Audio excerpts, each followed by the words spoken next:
y ellas son las que dan testimonio de mí, ¿verdad? O sea, Dios instó a los fariseos cuando se enfrentó con ellos a que escudriñaran la palabra.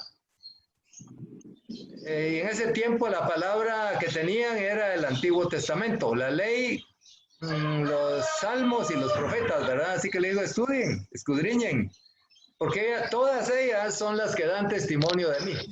Así que toda la Biblia, hermanos, es un testimonio de lo que Dios iba a hacer por nosotros por medio de su Hijo Jesucristo.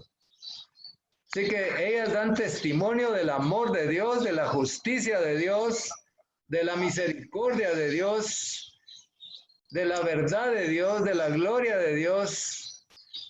O sea que la Biblia da testimonio de toda esa gloria de Dios y todo eso estaba personificado en la persona de Cristo Jesús. Valga la repetición. O sea, Jesús fue la representación personal del amor de Dios, de la santidad de Dios, ¿verdad? Y de todos los atributos que Dios tiene que son infinitos.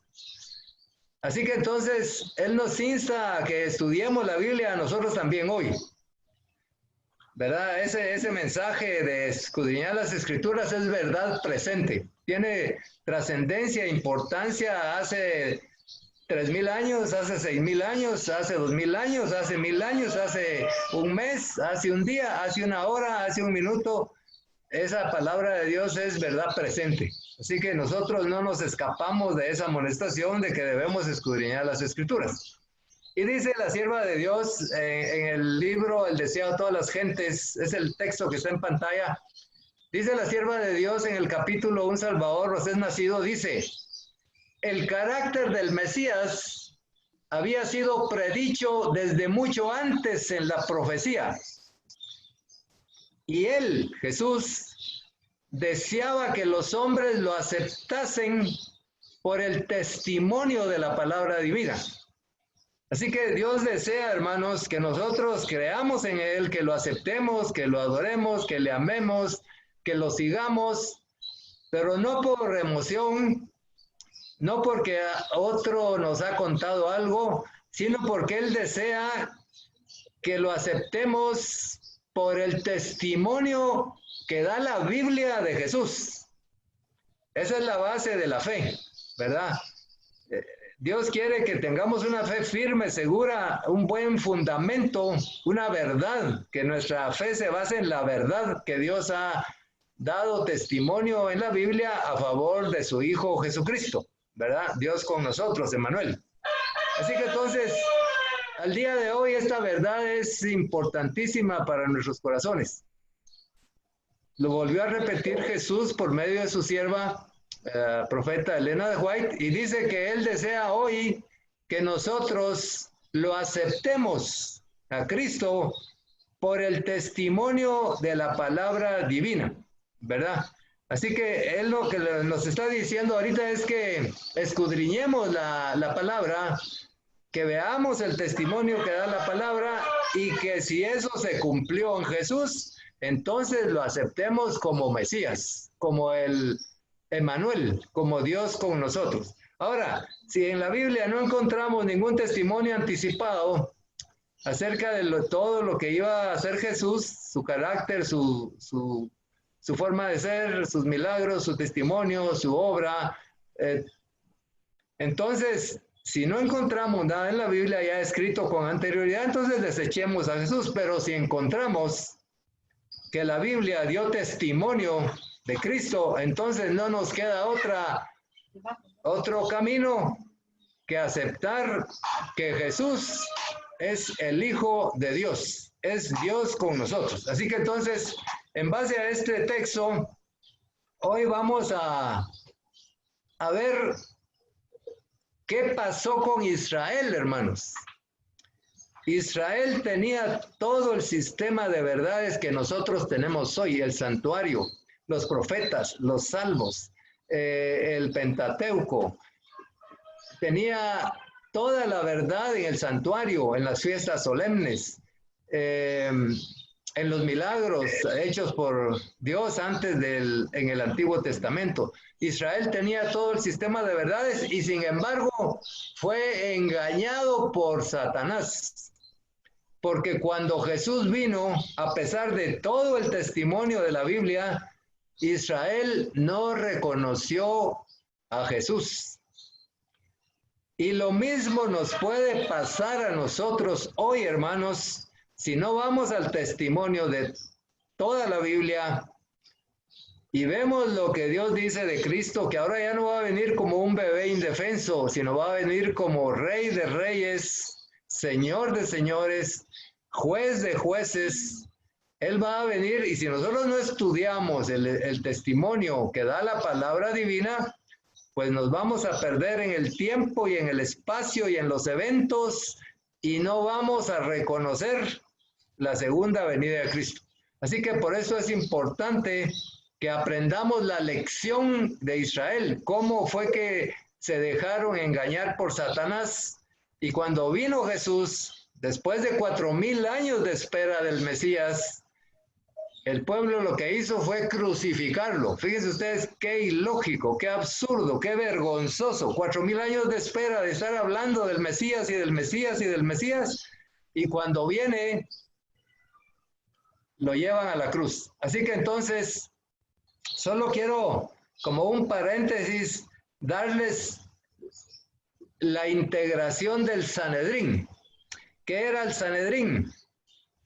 Era el grupo que dirigía la forma de estudiar la Biblia, de interpretar la Biblia, de enseñar la Biblia en Israel. Y vamos a ver hoy cómo se componía el Sanedrín según el espíritu de profecía. Yo no sé si han investigado, esto está en el capítulo de El deseado de todas las gentes, el capítulo que se llama Hemos encontrado al Mesías. Y dice, aquí nos da la sierva de Dios, por medio del Espíritu Santo, usando a la sierva, dice que el Sanedrín, esta es cita del Espíritu de Profecía, integración del Sanedrín, ese cuerpo directivo de la iglesia de hace 2000 años, estaba compuesto de miembros elegidos del sacerdocio, de entre los principales gobernantes y los maestros de la nación. Así que habían 3 tipos de grandes miembros, 3 personas que se entendían que eran estudiosas. Y dice que lo componía el Sanedrín por miembros elegidos especiales del sacerdocio, de los sacerdotes, de entre los principales gobernantes, directores de la iglesia, del pueblo de Israel, y los maestros de la nación. Fíjense ustedes que no era un grupo sencillo, un grupo fácil de dominar, porque estaba lo mejor de Israel. Ahora, vean lo que dice. ¿Quién lo presidía el Sanedrín? El sumo sacerdote era quien lo presidía. Por lo general, ahora oigan las características, todos sus miembros, los sacerdotes, los dirigentes, los maestros de Israel, todos sus miembros debían ser hombres de edad provecta, una edad madura, ¿verdad? No muy ancianos, sino una edad en donde haya razonamiento, haya buen uso de las facultades, haya servicio a los demás, vitalidad, ¿verdad? Pero también sabiduría principalmente. Así que todos los miembros del Sanedrín debían de ser de edad provecta, aunque no demasiado ancianos, hombres de saber. O sea que el Sanedrín eran hombres de estudio, de investigación, de escudriñamiento. ¿Y qué estudiaban? Dice, no solo versados en la religión, y al hablar de religión está hablando aquí de Moisés, los salmos y los profetas. Ellos debían de saber leer, de conocer, de interpretar toda la simbología y los testimonios que encontramos en el Pentateuco, en los salmos y en los profetas, mayores y menores. Así que entonces estos miembros debían de saber religión, historia de los judíos. Fíjense ustedes, tenían que saber historia, qué había pasado desde el Edén hasta ese momento. Y también en el saber general. O sea que ellos tenían que saber de la verdad de Dios, del santuario, del plan de salvación, tenían que saber de la historia de los judíos, tenían que saber general, tenían que tener otros conocimientos de matemáticas, de alimentación, de familia, de historia general, de los imperios pasados. O sea que era gente muy versada. Debían ser sin defecto físico, dice, y hombres casados. O sea, eran padres de familia. Además tenían que ser padres, pues así era más probable que fuesen humanos y considerados. ¿Dónde se reunían? Su lugar de reunión era un departamento anexo al templo de Jerusalén. Fíjense, nada más y nada menos. ¿Dónde se reunían? Estaban en una sala anexa al templo. O sea que cada vez que se reunían y cada sábado y en cualquier oportunidad, ellos tenían el símbolo del santuario ahí a su vista, la magnificencia de ese hermoso templo.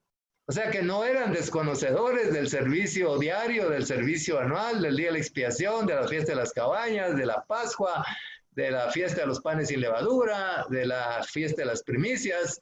Conocían también lo del Pentecostés, los 50 días después de la muerte de Cristo, y también sabían de la fiesta de las trompetas y el día de la expiación y la fiesta de las cabañas. Así que era gente versada, conocida. Al menos eso se creía.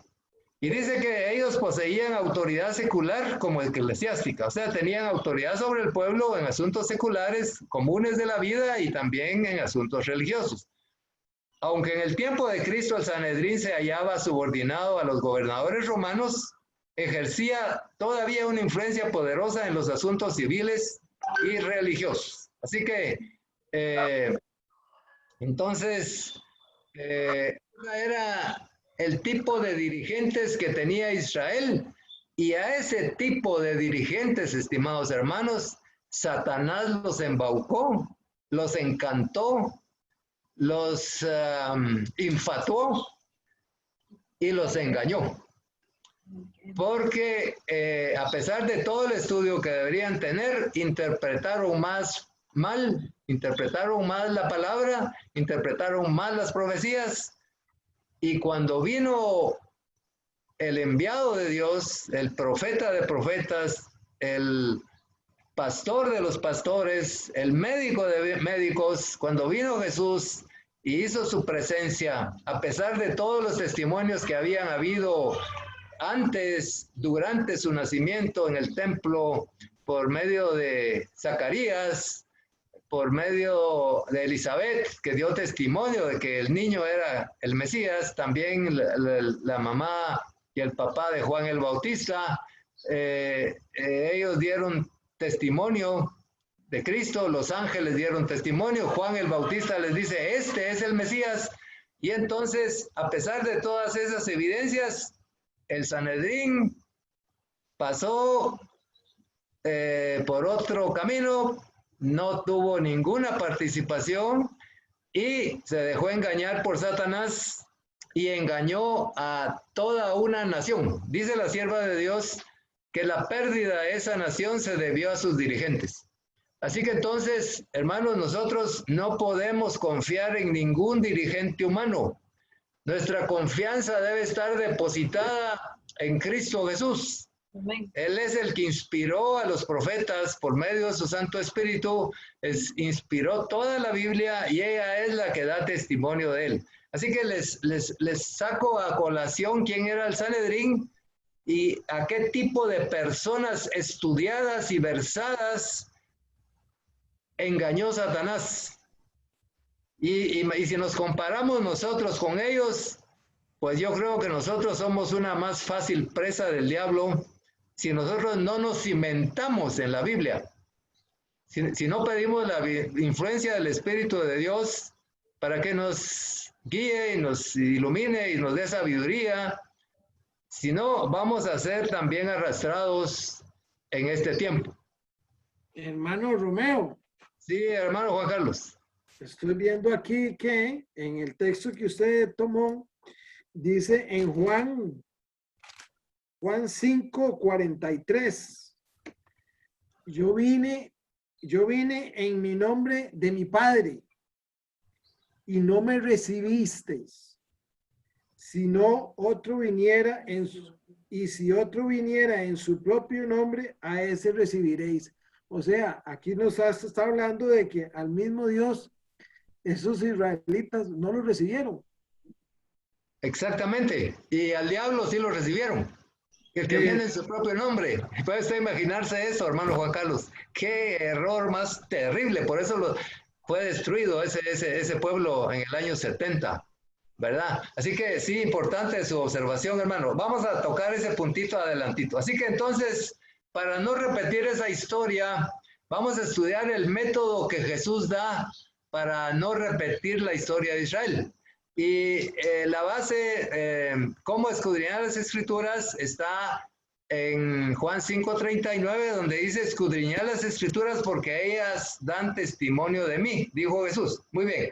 Así que entonces, primero, Jesús dijo, escudriñen. Ahora vamos a investigar qué es escudriñar, ¿verdad? Vamos a investigar primero, según el diccionario, qué es escudriñar. Después, qué es dar testimonio, para entender bien nuestra responsabilidad ante la palabra de Dios y ante el Espíritu Santo y ante Jesús y ante los testimonios. No sé si hay alguna pregunta o alguna participación, hay tiempo ahí, hermanos. Si no, seguimos. Muy bien. Escudriñar la escritura en Isaías 28:10 también se refirió a eso. Sí, hermano Carlos, sí. En Isaías 28:10 se refirió a eso de escudriñar la escritura. Isaías 28:10 dice. Sí. Vamos a leerlo. Hermano, sí, es importante su aporte, hermano Carlos. Isaías 28:10 dice, voy a leerlo aquí. Isaías 28:10. Porque mandamiento tras mandamiento, mandato tras mandato, renglón tras renglón, línea sobre línea, un poquito aquí y un poquito allá. Gracias, hermano, por su aporte hermoso. No lo tenía en la mente. Este es el método de escudriñar las escrituras.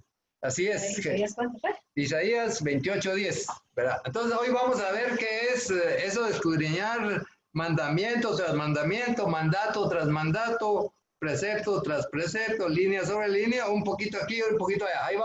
Ahorita vamos a profundizar, hermanos, qué simboliza escudriñar. Eso se lo dijo el Señor Jesús a los fariseos que no los reconocían como el enviado de Dios. Así que miren lo que dice el diccionario. Lo que dice el diccionario, escudriñar. Dice,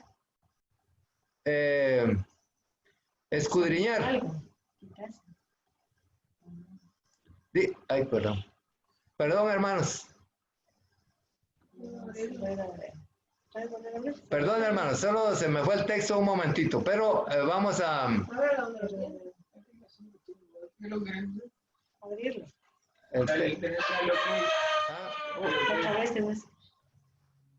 de la pantalla. Screen. Okay. Sí, porque te se quita desde 13.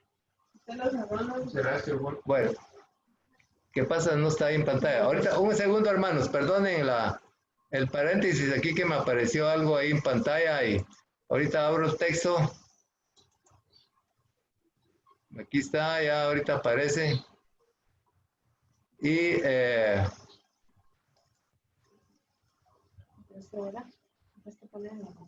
sí, sí. Muy bien. Ahorita aparece, hermanos, aquí estamos en línea. ¿Cómo aparece el?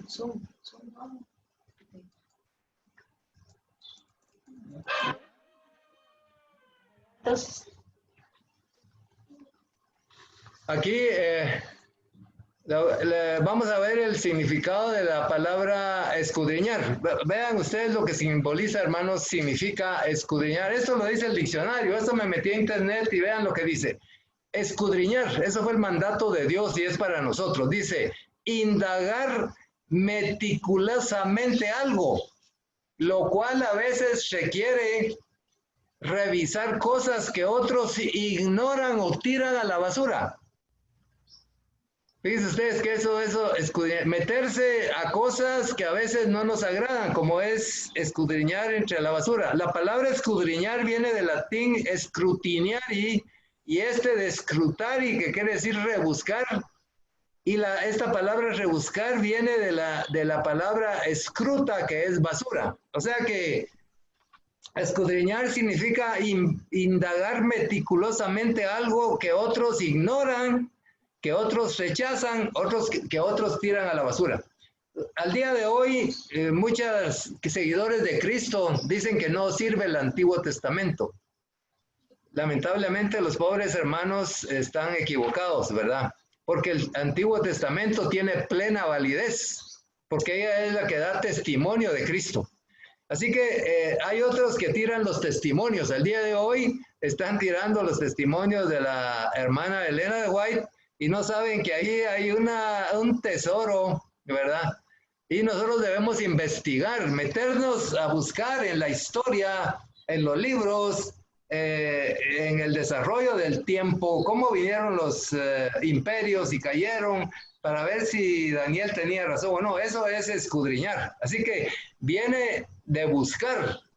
Escudriñar, ¿qué sinónimos tenemos de escudriñar? Examinar, inquirir, averiguar, escrutar, rebuscar, expulgar, indagar. Todo eso significa sinónimamente escudriñar. ¿Qué significa inquirir? Que es lo mismo que escudriñar. Inquirir, dice el diccionario, tratar de llegar al conocimiento de una cosa, especialmente a través de preguntas, ¿verdad? Hagámonos preguntas mentales: ¿por qué? ¿Cuándo? ¿Por qué? Ese es escudriñar. Viene del latín inquirere, que es buscar con cuidado. De sondear es otro sinónimo de escudriñar. Ustedes saben que una sonda se echa, un barco la echa cuando está en el mar y no sabe la profundidad, entonces echa una sonda para ver qué distancia hay hasta la tierra, o un ancla, ¿verdad? Entonces la sonda mide la masa de agua para averiguar la profundidad, ¿verdad? Entonces, escudriñar es meterse a profundidades que otros no se meten. Otro sinónimo de escudriñar es indagar, tratar de llegar al conocimiento por una cosa, reflexionando sobre ella o por conjeturas y pruebas. Hoy vamos a reflexionar sobre muchos testimonios que tenemos en la Biblia y vamos a llegar a conjeturas y pruebas. Eso es indagar, escudriñar. Cuando uno escudriña, entonces Jesús le dice a los fariseos: escudriñen las escrituras, y ellas son las que dan testimonio de mí. Por eso es que no me creen, porque no han escudriñado. Ustedes escudriñaron equivocadamente. Y lo escudriñaron a su favor, a su beneficio, pero no el verdadero sentido de la palabra. Así que entonces Jesús les dice: ellas son las que dan testimonio. Ahora vamos a ver qué es testimonio. Testimonio es una declaración en que se afirma o asegura una cosa. O sea que toda la Biblia, hermanos, cada libro de la Biblia, el Génesis, Éxodo, Levítico, Salmos, Proverbios, cada libro de la Biblia habla de Cristo. Cristo es el centro de cada libro. De cada capítulo, de cada libro de la Biblia, Cristo es el centro de cada capítulo. De cada verso de la Biblia, desde Génesis 1:1 hasta Apocalipsis 22:20, toda la Biblia es un testimonio de Cristo. Aún en esos versículos que nos parecen feos, como esos de los reyes de Israel que caían en apostasía y hacían maldad, aún esos versículos, detrás de esos versículos, la Biblia nos está diciendo que el Dios del cielo establecerá un reino que nunca jamás se corromperá. O sea, aún esos libros de reyes y crónicas que nos narran cosas feas de Israel, atrás de eso está el reino perfecto, perpetuo y eterno de Cristo Jesús. O sea que todo da testimonio. Así que entonces la Biblia es una declaración que se afirma o asegura una cosa. O aquí la Biblia, el centro de la Biblia es Cristo. Toda la Biblia da testimonio, el Antiguo Testamento. Ahí vamos a ver cómo la Biblia da testimonio de Cristo en todo sentido. Testimonio es una prueba o justificación o comprobación de la certeza o existencia de una cosa. O sea que toda la Biblia, cuando la leemos como debe ser, como dijo Jesús, nos prueba, nos da justificación y nos da comprobación de la seguridad de la existencia de Cristo, ¿verdad? Amén. Así que testimonio es un documento autorizado por un notario en que se da fe de un hecho. Y la Biblia es un documento autorizado por Dios en la que se da fecha que Jesús es Emmanuel, Dios con nosotros.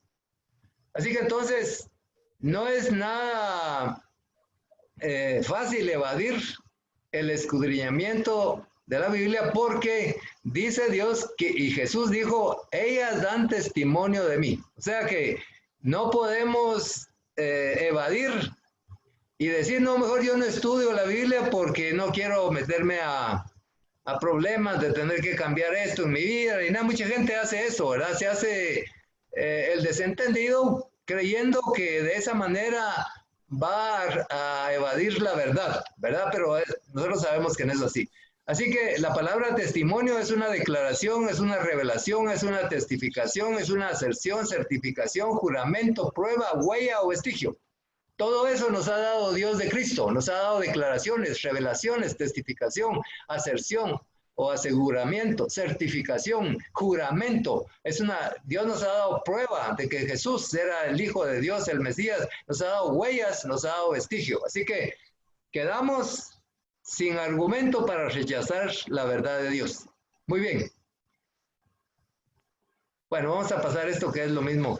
Ahora, de la palabra testimonio, hermanos, se deriva la palabra testigo. Porque la Biblia dice, vosotros sois mis testigos. Y Jesús es el testigo fiel del Padre. Y la Biblia, en Apocalipsis 11:3, dice que el Antiguo y el Nuevo Testamento son los dos testigos de Dios. Y la Biblia nos habla y quiere que seamos testigos en Jerusalén, en Judea y hasta lo último de la tierra. Y Dios, hermanos, quiere que hoy seamos testigos de la verdad de Dios. ¿Y cuál es la verdad de Dios? La verdad de Dios que da testimonio en toda la Biblia es que Jesús es el Salvador, es nuestro Redentor. Jesús es nuestro profeta, nuestro rey, nuestro legislador, nuestro pastor, nuestro médico. Jesús es todo, como dice Pablo. Así que en la Biblia encontramos eso. Testigo viene de la palabra martus, marturia, márturos, de las cuales se deriva la palabra mártir. O sea que, hermanos, la Biblia da testimonio de Cristo y Cristo dio testimonio del Padre y Él se convirtió en mártir por la verdad. Y ahora Dios nos llama a que nosotros seamos sus testigos. ¿Y qué es un testigo? Dice alguien que puede dar testimonio con respecto a un suceso porque lo ha observado directamente. Da también el testigo la afirmación del hecho a los hechos implícitos, ¿verdad? Un testigo dice, sí, no, yo lo vi, yo estoy seguro, en uso de mis facultades, yo confirmo que eso fue así. En un juicio así son los testigos. Así que la palabra mártir se deriva de mártir, del latín tardío y del griego upo, mártiros, y es una persona que padece muerte en defensa de su fe. Eso fue lo que hicieron los discípulos después de conocer a Cristo. Padecieron muerte en defensa de la fe de Jesús. Esteban, Pablo, Santiago, Juan, Pedro, Andrés. Dice que es un mártir, persona que muere o sufre grandes padecimientos en defensa de sus creencias o convicciones. Así que, hermanos, nosotros estamos llamados en este tiempo a que demos testimonio, seamos testigos, mártires en defensa de las creencias que hemos llegado, a las convicciones que hemos llegado por el escudriñamiento de la palabra de Dios, y tenemos que ser testigos de Cristo Jesús, ¿verdad? Hacia eso va el escudriñamiento. Así que entonces, vamos a estudiar entonces los métodos de estudio de la Biblia. Hay varios métodos. Está el método racionalista, el método preterista, está el método futurista y el método historicista. Vamos a ver cuál es el de estos tres métodos que se están aplicando hoy en el mundo. Vamos a ver cuál es el que dijo Jesús que siguiéramos. De ahí vamos a ver 3 citas de los evangelios para que veamos cómo confirmó Jesús el método de estudiar la Biblia. ¿Qué dice el método preterista? El método preterista es un sistema falso que tira todo hacia atrás, en el pasado. No, es que ya se cumplió eso, no, que lo de Israel ya se cumplió allá, y que ahora estamos en una nueva dispensación, y que el Antiguo Testamento no sirve, dicen los preteristas. El método futurista es de echar todos los eventos al futuro. No, que más adelante se va a levantar el anticristo, y más adelante se va a levantar el templo, y ahí se va a dar la semana 70, ¿verdad? El ejemplo perfecto de este método preterista futurista es la interpretación de la profecía de las 70 semanas, ¿verdad? El mundo evangélico dice, o los estudiosos, un grupo de estudiosos dice, no, ya todo se cumplió, esa de la semana 70 de Daniel, ya se cumplió allá en Antíoco Epífanes, en el imperio griego. Y vienen otros y dicen, no, es en el rapto secreto donde se va a cumplir todo lo del anticristo y donde Israel va a predicar el evangelio y va a venir el Mesías, y todos ustedes, me imagino que ya han estudiado esos métodos. Y ese método preterista y el método futurista es una manera de evadir la realidad del presente. Porque si yo echo toda la Biblia para atrás o la tiro toda para adelante, entonces yo hoy estoy bien, porque no hay ninguna profecía que me afecte, ¿verdad? Es una idea satánica de desentendernos de la responsabilidad que tenemos ante Dios. El método preterista tira atrás, futurista hacia adelante, y hoy, hoy no tengo ningún problema porque no hay ninguna profecía que tenga relación conmigo. Pero esos no son los métodos de Dios. El preterista y el futurista no es el método de estudiar la Biblia. El método de estudiar la Biblia es el método historicista. Y vamos a ver en qué consiste ese método historicista. Se los voy a explicar en mis palabras y después lo vamos a leer con palabras textuales de Jesús. Y ahí sí nadie podrá argumentar. ¿Qué dice el método historicista? El método historicista dice: hoy, dice Jesús, yo soy el que digo las cosas desde antes de que sucedan, el que saco a la luz lo que está en oscuridad. Os lo he dicho antes para que cuando suceda creáis. El método historicista de Cristo es que escudriñemos las Escrituras. Segundo paso, vayamos a la historia. Tercer paso, comparemos si lo que dijo la Biblia se cumplió en la historia. Dice que método más sencillo para Dios ganarse nuestra confianza en el método de estudio de la Biblia y poder tener nuestra fe. En él no dijo Jesús que la fe se aumenta por el estudio, el oír la palabra y el oír por el estudio de la palabra de Dios. Entonces Jesús dice, ¿saben qué? Método sencillo, crean en mí. Estudien lo que dijo Moisés de mí, estudien lo que dice Salmos de mí, estudien lo que dicen los profetas de mí. Y si eso se cumple, entonces confíen en mí. Si eso no se cumple, no confíen en mí. Eso fue lo que le dijo Jesús a los fariseos. Lo vamos a ver a continuación. Así que esos son los 3 métodos que están en boga ahorita en el mundo cristiano. Preterista, tirarlo todo atrás. Futurista, todo adelante. Y al presente no hay nada que yo tenga que hacer porque Dios lo tiró para adelante o para atrás. Así que hoy estoy bien. Hoy estamos bien. No hay nada que nos acuse. Así que entonces, pero si vamos al método historicista, la situación cambia, hermanos. Así que entonces, vamos a ver qué dijo Jesús del método historicista, de estudiar las Escrituras, ver el testimonio de Dios que da de Cristo y ver si en la historia, a lo largo de 4,000 años para los judíos y 6,000 años para nosotros, confirmar si la palabra de Cristo se ha venido cumpliendo. Así que entonces, aquí tengo el texto. Vamos a irnos a Lucas capítulo 16. Aquí está una primera descripción del método de Cristo. Lucas capítulo 16. ¿Qué dice Lucas capítulo 16? Esta es la parábola del rico y Lázaro. Y quiero decir pues que al leerla no estamos tratando aquí, como a muchos entienden, literal, que vamos a hablar del infierno. No, esta parábola, y dice que es una parábola, es un hecho fingido, dice el diccionario. Parábola es un hecho fingido desde el cual se saca una enseñanza moral. Esa es una parábola. Y Jesús, al darles esta parábola del rico y el Lázaro, no estaba enseñando el infierno, sino estaba sacando una enseñanza moral. Vamos a ver cuál es esa enseñanza moral. Así que entonces dice, Jesús los enfrenta a los fariseos y les dice, la ley y los profetas eran hasta hoy. Desde entonces el reino de Dios es anunciado. Lucas 16, ¿verdad? Entonces les dice, miren, ustedes tienen la ley de Moisés, todos los que escribieron los profetas, David, Isaías, Jeremías, Ageo, Zacarías, Malaquías, Nahum, Joel, Sofonías.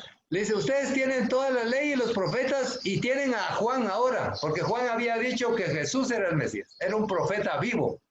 Así como nosotros tuvimos a Elena White y la tenemos al día de hoy, ¿verdad?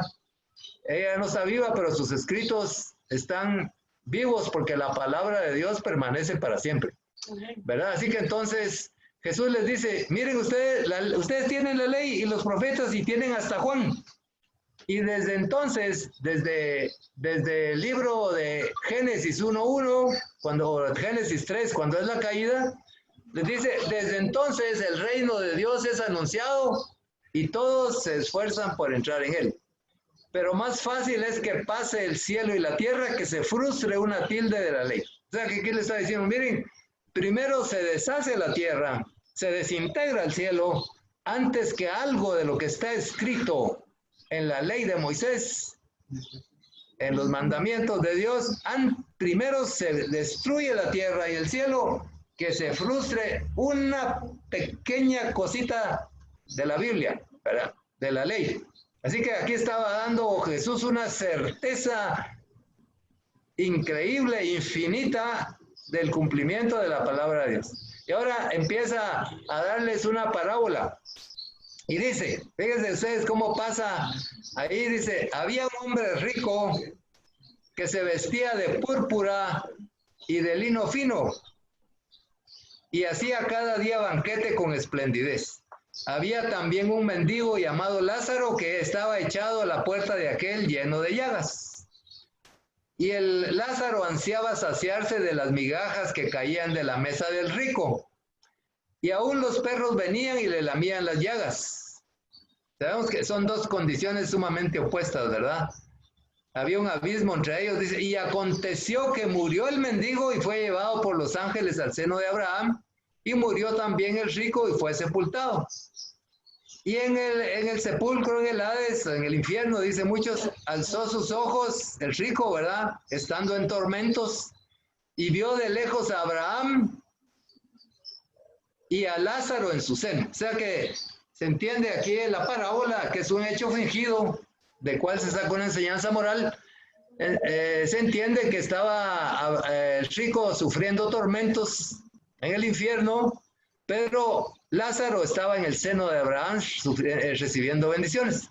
Entonces él, el rico, gritando, dijo, Padre Abraham, ten misericordia de mí, y envía a Lázaro para que moje la punta de su dedo en agua y refresque mi lengua, porque estoy atormentado en esta llama. O sea que la condición del rico era una condición deplorable, triste. La figura es que estaba ansiando una gota de agua, ¿verdad? Pero esto es parábola, es una figura.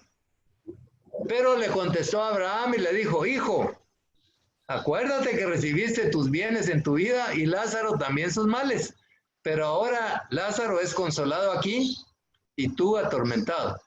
Además de todo esto, una gran cima, un abismo está puesta entre nosotros y vosotros, de manera que los que quieren pasar de aquí a vosotros no pueden, ni de allá pasar acá. O sea que había un abismo intransitable, impasable entre los dos, ¿verdad? Ya en esa condición ya Lázaro no podía hacer nada, aunque quisiera ir a ayudar al rico, no podía recibir ninguna ayuda.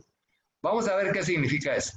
Entonces el rico le dice a Abraham, te ruego pues, padre Abraham, que le envíes a la casa de mi padre, a Lázaro, ¿verdad? Porque tengo 5 hermanos para que les testifique, a fin de que no venga a ellos también este lugar, no vengan ellos también a este lugar de tormento. O sea que el rico dice, por favor envía a alguien allá a la casa de mi papá, yo tengo 5 hermanos, no quiero que les vaya a pasar lo mismo, que entiendan, que reciban el mensaje que deben hacer para no venir a este lugar. Y Abraham le dice, fíjense ustedes la respuesta en parábola, le dice, a Moisés y a los profetas tienen, óiganlos. O sea que, hermanos, aquí ya empieza la lección moral que sacamos de esta figura fingida. Y Abraham le dice a Moisés y a los profetas tienen, óiganlos, óiganlos a ellos. Ese es el remedio para no caer en este abismo de separación de Dios. Y él entonces, el rico, le dice, no, padre Abraham, pero si hoy alguno de alguien fuere a ellos de entre los muertos, se arrepentirán. O sea, ellos decían, mire, si mandas a Lázaro que ya murió y le da el mensaje, se van a arrepentir seguramente. Mas Abraham le dice, si no oyen a Moisés y a los profetas, tampoco se persuadirán, aunque alguno se levantare de los muertos. Muy bien. Así que, ¿cuál es la enseñanza moral? Para no caer en ese abismo de desesperación y de muerte eterna, es que hay que oír y leer a Moisés y a los profetas. Porque si no estudiamos las escrituras de Moisés y los profetas, aunque se levante un muerto, no lo vamos a creer. Y así pasó con Jesús. ¿Ustedes se recuerdan que él levantó a varios muertos de la tumba, a Lázaro especialmente? 3 días de muerto, ya apestaba y le dio vida. Y ni aún así Israel reconoció a Jesús como Mesías.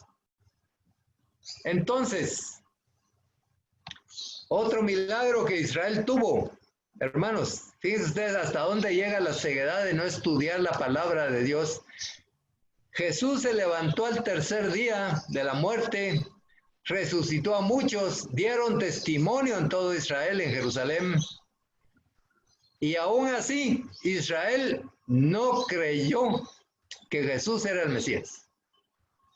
Se levantaron muertos y no creyeron. Se cumplió exactamente en Israel el que no escudriñaron a Moisés y a los profetas, y hubo milagros de Cristo, hubo eventos sobrenaturales que se dieron en su vida, controló la tormenta, dio vida a los muertos, interpretaba correctamente las escrituras, alimentó a miles, calmaba la tormenta, y aún viendo esos milagros no creyeron en él como el Hijo de Dios. Así que se cumplió exactamente esta parábola en Israel, y al día de hoy todavía los judíos y israelitas, teniendo la Biblia que nosotros tenemos, el Antiguo Testamento, al día de hoy todavía están esperando al Mesías. Miren qué terrible. Entonces, ¿cuál era el método de Cristo? Si ustedes no quieren caer en esa desesperación, le dijo a los fariseos por medio de esta parábola, cuando ya no se pueda nada que hacer, antes actúen, estudien la Biblia, lean a Moisés, lean a todos los profetas, lean a David en los salmos que dio profecías de Cristo, y si ustedes entienden esa profecía, y si ustedes la aceptan, ese testimonio de Dios, me van a conocer a mí que yo soy el enviado de Dios. Y entonces yo les voy a dar salvación, les voy a dar vida eterna, no van a caer en el Hades, en la muerte, y no van a tener necesidad de un milagro de que alguno de los muertos se levante para creer. Así que entonces el método de Jesús les dijo, escudriñen las escrituras, vean el testimonio de Dios acerca de mí, vean si se cumplió en la historia, y si se cumplió en la historia todo lo que la Biblia dice de mí, entonces crean en mí. Si no, no. O sea, su fe ciméntenla en eventos reales, matemáticos, en profecías concretas de tiempo, de espacio, ¿verdad? Así que entonces, esta es la primera acepción del método de Cristo de estudiar la Biblia. Así debemos estudiarla al día de hoy. Muy bien. Ya aquí parábola, dice, para que entendamos que esta era una parábola y no va a haber confusión, no estamos hablando del infierno, estamos hablando del método de Cristo de estudiar la Biblia, que lo hizo por medio de una parábola. La parábola es una alegoría, es una metáfora, es un ejemplo, es una moraleja, es una enseñanza, es una fábula.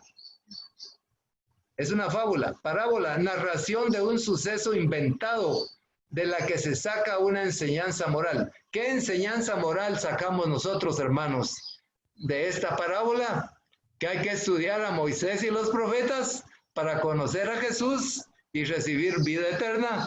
De lo contrario, vamos a parar donde estaba el rico, ¿verdad? Así que espero que el Espíritu Santo nos dé esa comprensión. Entonces, la parábola se deriva de parábole, griego, narración de un suceso fingido de que se deduce por comparación o semejanza una verdad importante o una enseñanza moral. Así que la enseñanza moral es que tenemos que escudriñar nosotros en lo personal. No lo dejemos a nombre del Sanedrín, que ellos interpreten. Hoy, muchas de las iglesias están dejando a su grupo directivo que interprete las profecías y que se las dé ya digeridas a comida de segunda, tercera o cuarta mano. Nuestro deber, hermanos de Costa Rica y de Guatemala, es ir a la palabra, ver todo el testimonio que da la palabra de Cristo, y si ese es verdadero el testimonio, aceptemos a Jesús como el prometido, la simiente de la mujer, el enviado de Dios, el ungido de Dios, el profeta de Dios, el Hijo de Dios, el Salvador de Dios, el Redentor de nosotros. Así que estudiar la palabra va a cimentar nuestra fe y nos va a dar seguridad en lo que creemos. Muy bien, ahora vamos a ver un segundo capítulo donde Jesús habla de su método, de que vayamos a las Escrituras, veamos el testimonio que Dios da de Jesús y después vayamos a la historia y veamos si los eventos se cumplieron, y si se cumplieron, entonces no nos queda más que aceptar a Jesús como nuestro Salvador. Muy bien, Juan capítulo 5. Aquí está el texto en pantalla, lo vamos a ir analizando poco a poco y van a ver que dice lo mismo que el anterior, el método de Cristo, que es el método historicista. Dice, Jesús se enfrenta a los fariseos que no creían en él como Mesías y les dice, miren, no puedo yo hacer nada por mí mismo. Según oigo, así juzgo, y mi juicio es justo, les dice. Porque no busco mi voluntad, sino la voluntad del que me envió, la del Padre. O sea que Jesús, él nunca vino a hacer nada por sí mismo, él vino a hacer la voluntad de Dios. Así dice en Isaías 40. Dice, el hacer tu voluntad, Dios mío, me agradado, y tu ley está en medio de mi corazón. Esa es una profecía de Cristo, y así era él en realidad, ¿verdad? Así que entonces dice, yo lo que vengo es a hacer la voluntad del que me envió, la del Padre. Y dice lo que leyó, si yo doy testimonio acerca de mí mismo, mi testimonio no es verdadero, ¿verdad? Porque muchas veces nosotros cometemos ese error de dar testimonio de nosotros mismos, ¿verdad? Y no, es que yo hago esto, yo soy bueno, yo soy esto, y que yo no molesto a nadie. Pero el testimonio de uno mismo no vale. El testimonio que vale es lo que dan otros de nosotros. Por eso Jesús dice, si yo doy testimonio de mí mismo, mi testimonio no es verdadero. El testimonio del Padre que da de Cristo, ese sí nos confirma si Jesús es verdadero o no. Así que entonces, dice Jesús en Juan 5:32, otro es el que da testimonio acerca de mí.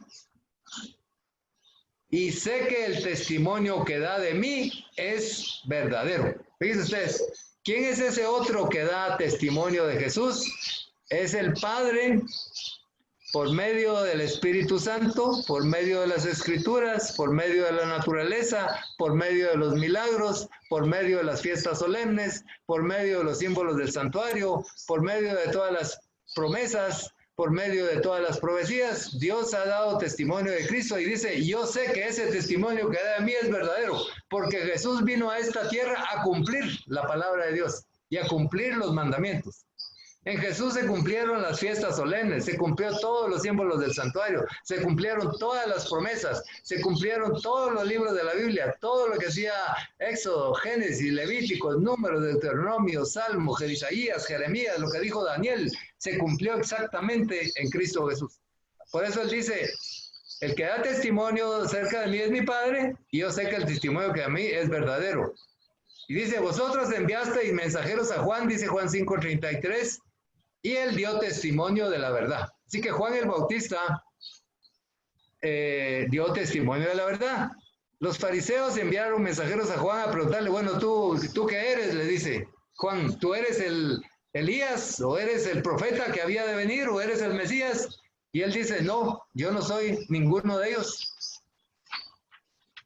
Dice, yo soy el precursor, el que prepara el camino del Mesías, pero cuando él venga, dice, cuando él aparezca, yo no soy digno ni siquiera de desatar las correas de sus zapatos.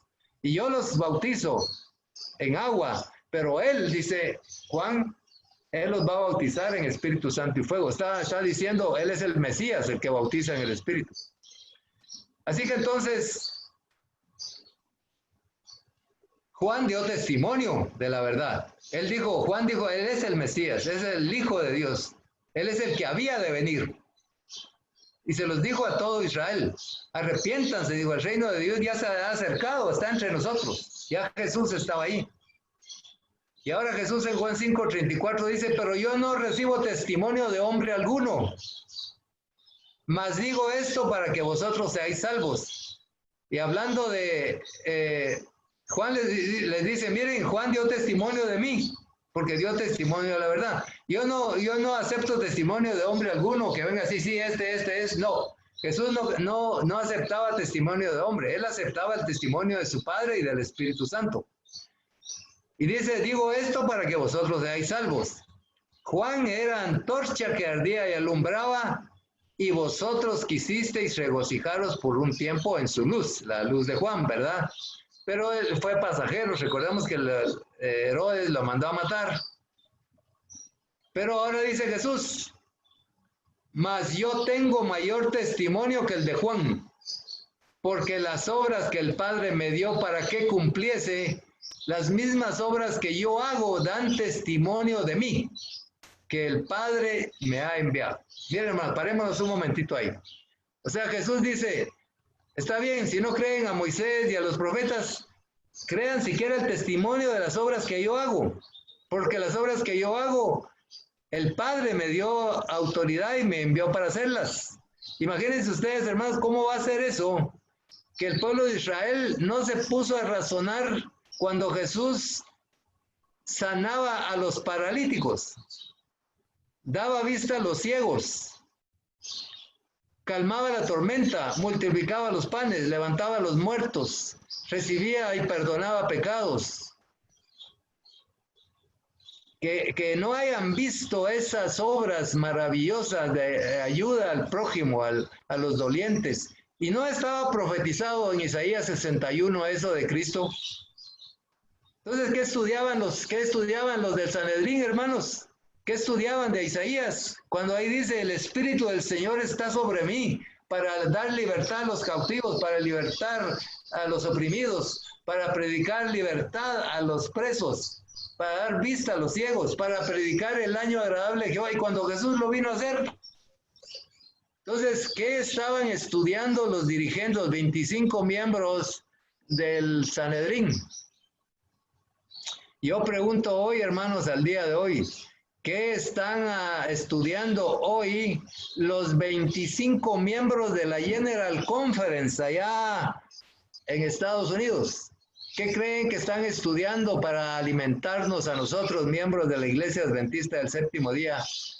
¿Qué creen que están estudiando esos grandes dirigentes y pastores, presidentes de misiones hoy? ¿No será que están repitiendo la historia de Israel y del Sanedrín?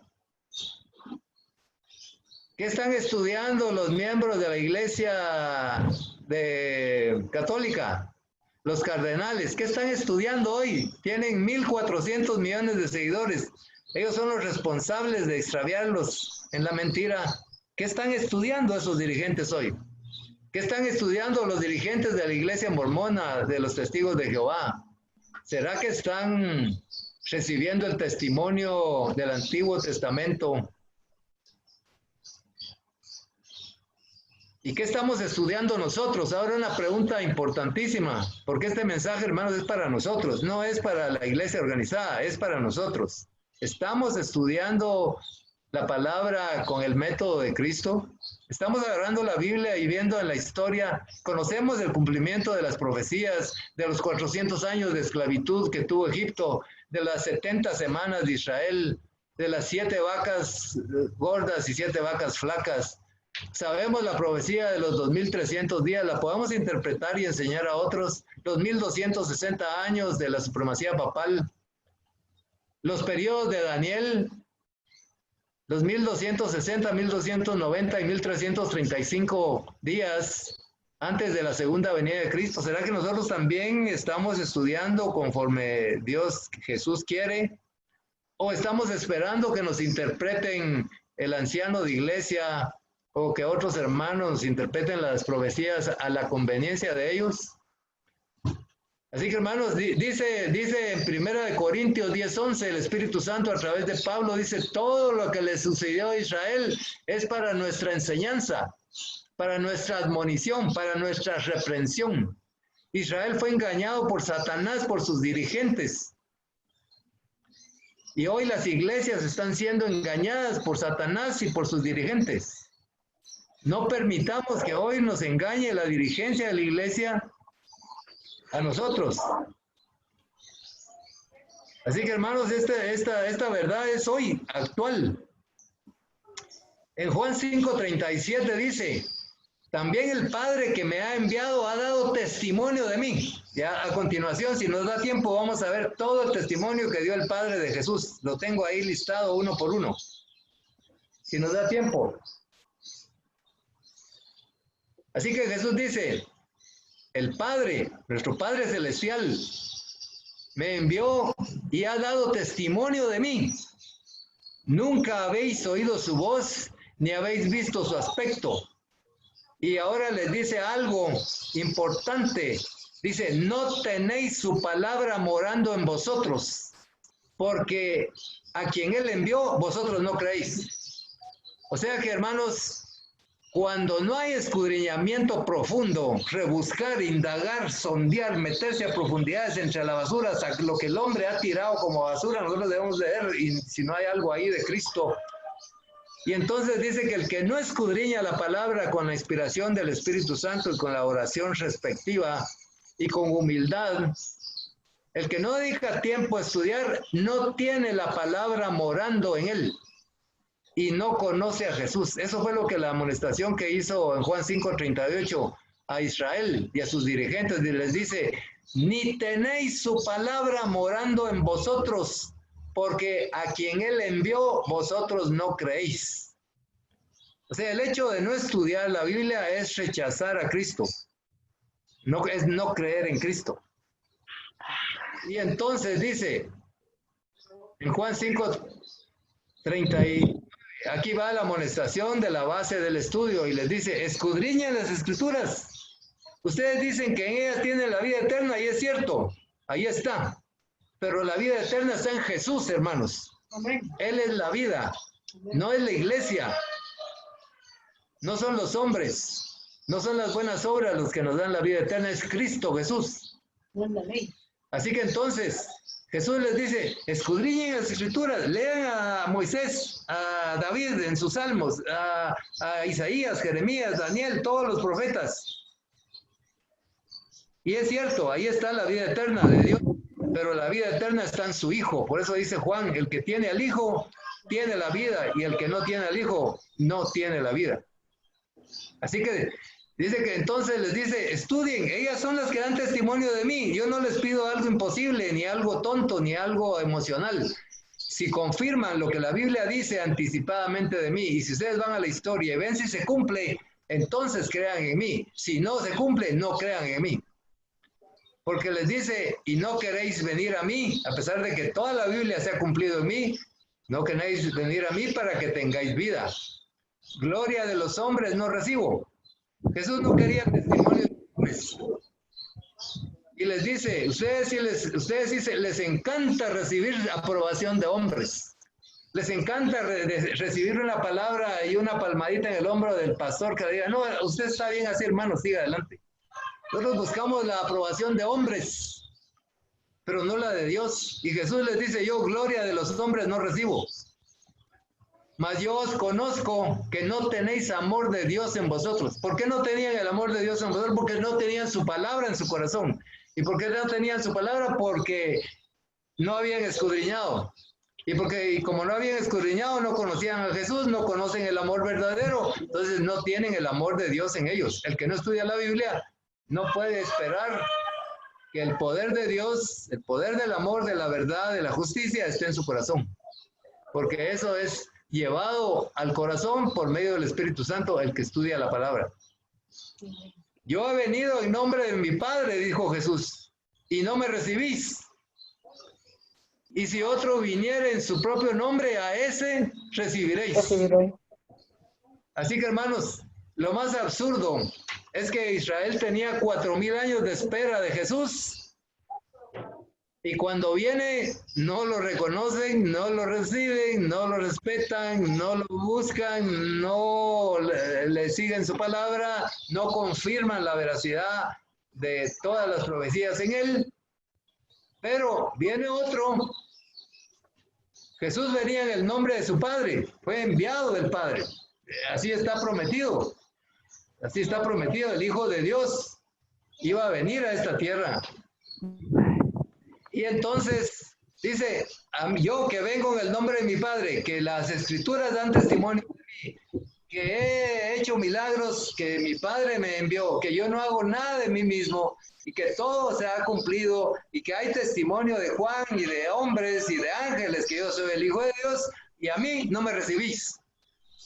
Pero si otro viene en su propio nombre egoístamente, a ese sí recibiréis. Y ese otro que llegó a Israel fue Satanás. Porque Satanás sí agarra su propio nombre para presentarse. Y Satanás no ha hecho nada por nosotros. Y anoche estudiábamos aquí con la familia, hermanos, que cuando Adán y Eva estaban en el jardín del Edén y llega el diablo, dejan de oír a aquel... Adán y Eva dejaron de oír al Padre, el que se preocupaba porque tuvieran comida, tuvieran un ambiente agradable, tuvieran su justicia en su corazón, una vestidura de luz. Todo lo tenían ahí, era una hermosura de palacio, de naturaleza que había ahí. Y los muy inteligentes dejan de oír al Padre y se presenta Satanás y prestan su atención a él, que no había hecho nada por ellos. Pueden ustedes imaginarse. No lo conocían. No lo conocían, no había hecho nada, habían sido advertidos que se había revelado en el cielo, que tuvieran cuidado, que no se acercaran al árbol de la ciencia del conocimiento del bien y del mal.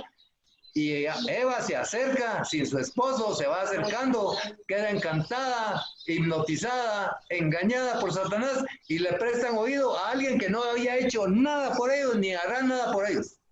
Y eso es lo que está pasando hoy, hermanos.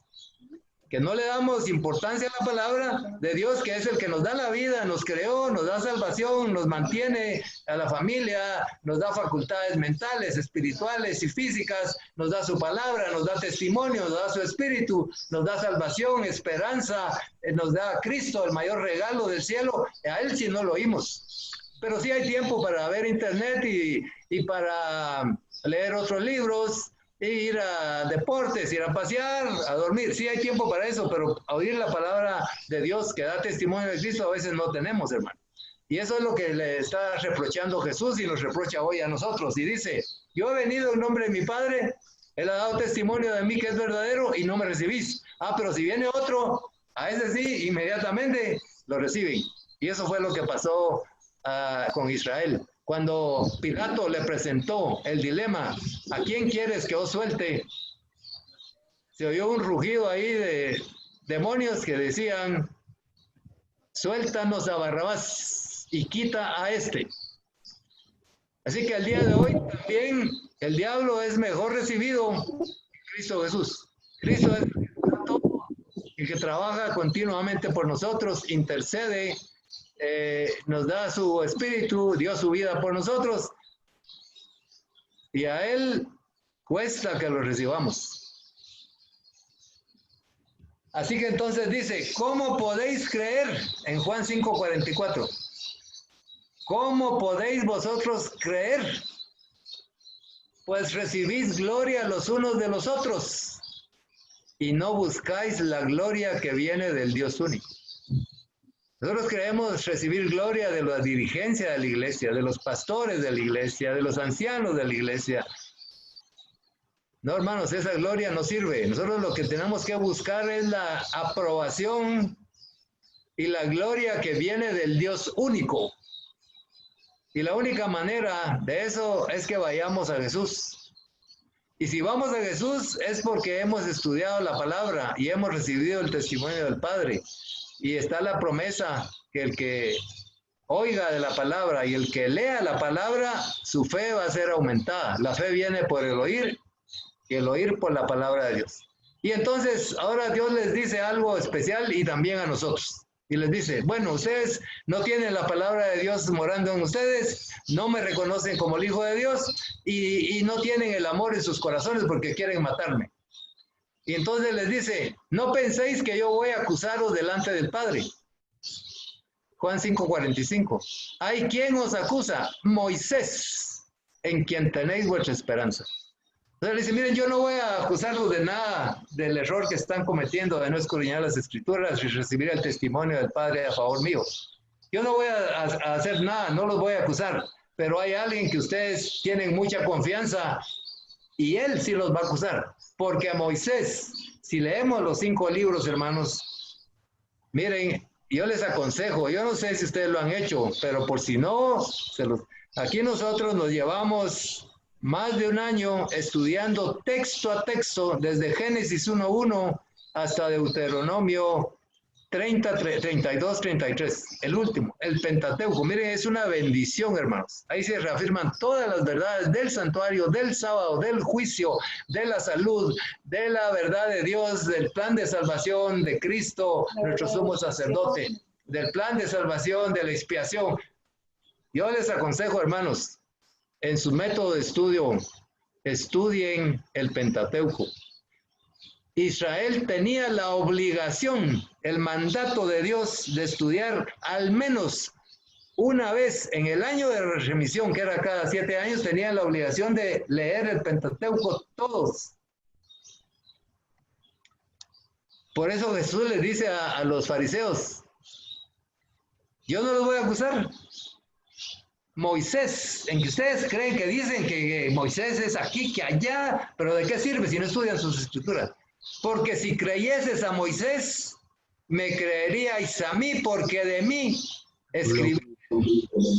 Pero si no creéis a sus escritos, ¿cómo creeréis a mis palabras?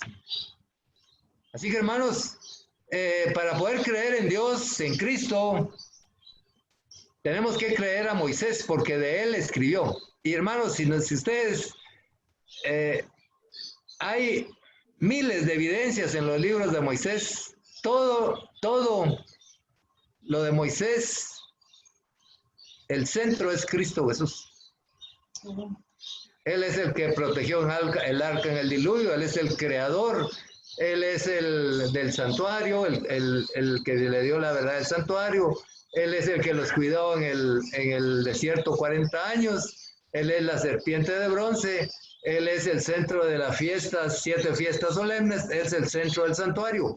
Así que, hermanos, nosotros como adventistas, gracias a Dios, tenemos toda esa belleza explicada muy fácilmente en los libros de patriarcas y profetas, profetas y reyes, el deseado de todas las gentes, Hechos de los Apóstoles y Conflicto de los Siglos. Ahí está, hermanos, el conflicto de los siglos en los últimos capítulos 25, 26, 27, donde habla del santuario. Ahí es una exaltación de Cristo, hermanos, hermosa. Así que yo les insto en esta mañana para que escudriñemos a Moisés Porque si creemos en Moisés, creemos en Jesús. Pero si no creemos en los escritos de Moisés, ¿cómo creeréis a mis palabras? Así que Jesús en esta instrucción de Juan capítulo 5 le está diciendo, usen el método historicista. Lean la antigüedad del libro de Moisés que fue escrito hace 3.500 años, o hace 1.500 años con tiempo de Jesús. Lean ese libro, vean los testimonios que el Padre da de mí, analicen la historia israelita especialmente, confirmen si eso sucedió así, y si creen en Moisés y en las profecías y en los salmos y en los profetas, entonces van a creer a mis palabras. Si no estudian a Moisés y no creen en él, a pesar de que ustedes dicen que Moisés es su gran profeta, no van a creer. Si no creen en sus escritos, ¿cómo creeréis a mis palabras?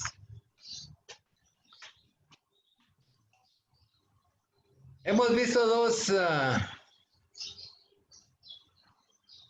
dos citas distintas. Ahora vamos a ver la tercera, lo que pasó en el camino de Maús. No sé si hay alguna pregunta, no quiero cansarlos, pero el deseo, hermanos, es el deseo de este estudio es motivarlos a escudriñar más la palabra de Dios en lo personal, ¿verdad? Así que una bienvenida a todos. Si hay alguno que no le hemos dado la bienvenida porque el estudio había empezado, pues feliz sábado para todos, ¿verdad? Que Dios los bendiga. Y estamos aquí participando y escudriñando de la palabra de Dios.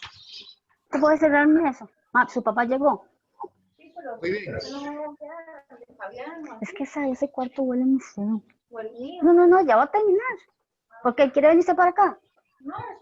Le iba a decir, Romeo, estaba viendo acá. ¿Me escucha, Romeo? Y adelante, Juan Carlos. Ok, estaba viendo acá